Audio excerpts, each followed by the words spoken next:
महाराष्ट्र में एक नाथ शिंदे सरकार का ये कहना था, यानी जो शिंदे गुट है उनका ये कहना था कि जो शिवसेना पार्टी थी और बीजेपी के समर्थन की जब सरकार चल रही थी तो उद्धव ठाकरे ने वहां से धोखा दिया और एनसीपी और कांग्रेस के साथ गठबंधन किया।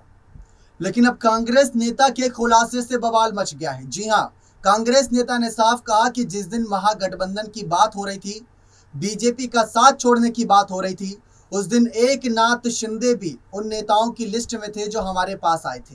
यानी तब शिंदे भी मौजूद थे जब गठबंधन की बात करने के लिए आए थे। शरद पवार के नाम का जिक्र भी किया और यह सबसे बड़ा महाखुलासा है सत्ता परिवर्तन के बाद महाराष्ट्र में। जी हाँ, ये सुनकर आप भी चौंक गए होंगे कि कांग्रेस और एनसीपी के खिलाफ बातें करने वाले एक नाथ शिंदे, जब बात हो रही थी कांग्रेस के साथ गठबंधन करने की, तब एक नाथ शिंदे वही मौजूद थे। आखिर क्या है पूरा मामला, देखें आप हमारी खास रिपोर्ट जिससे आपको ज्यादा जानकारी मिलेगी। महाराष्ट्र के पूर्व मुख्यमंत्री और कांग्रेस के वरिष्ठ नेता अशोक चव्हाण ने बुधवार को एक चौंकाने वाला दावा किया।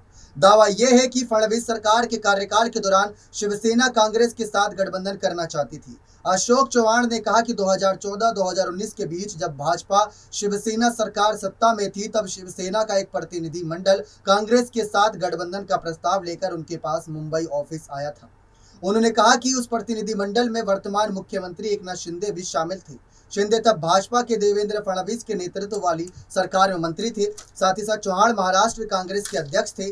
और ये भी बातें आई कि रिपोर्ट के मुताबिक अपने गृह नगर नांदेड़ में स्थानीय पत्रकारों से बात करते हुए चव्हाण ने कहा कि शिंदे शिवसेना के प्रतिनिधि मंडल के साथ भाजपा से नाता तोड़ने के प्रस्ताव के साथ मुझसे मिलने आए थे। मैंने कहा था कि शिवसेना को राष्ट्रीयवादी कांग्रेस पार्टी के अध्यक्ष शरद पवार से भी सलाह लेनी चाहिए और अगर वह मान जाते हैं तो कांग्रेस के केंद्रीय नेतृत्व से बात करूंगा, लेकिन उसके बाद कुछ नहीं हुआ।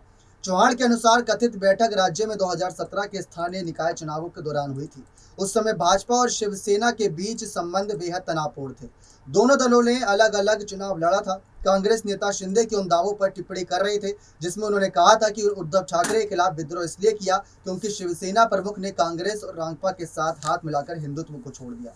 शिंदे के विद्रोह के कारण उद्धव ठाकरे के नेतृत्व वाली महाविकास आघाड़ी एनडीए गठबंधन सरकार गिर गई थी। महाविकास आघाड़ी गठबंधन में शिवसेना के अलावा कांग्रेस और रांगपा भी शामिल थी। इस बीच शिंदे खेमे के मंत्री गुलाब राव पाटिल ने चव्हाण की टिप्पणी को बेतुका करार दिया और कहा कि अगर शिंदे की मौजूदगी में ऐसी बैठक हुई तो वह जाने के लिए मजबूर किया होगा। उन्होंने कहा यदि आपका नेता आपको कहीं जाने नहीं और कुछ करने के लिए नहीं कहता है तो आपको वह करना होगा, इसमें क्या बड़ी बात है। देखा आप सभी ने किस तरीके से एक नाथ शिंदे की मौजूदगी में तमाम बातें हुई थी और सरकार बनाने की बात रखी गई थी बीजेपी के खिलाफ।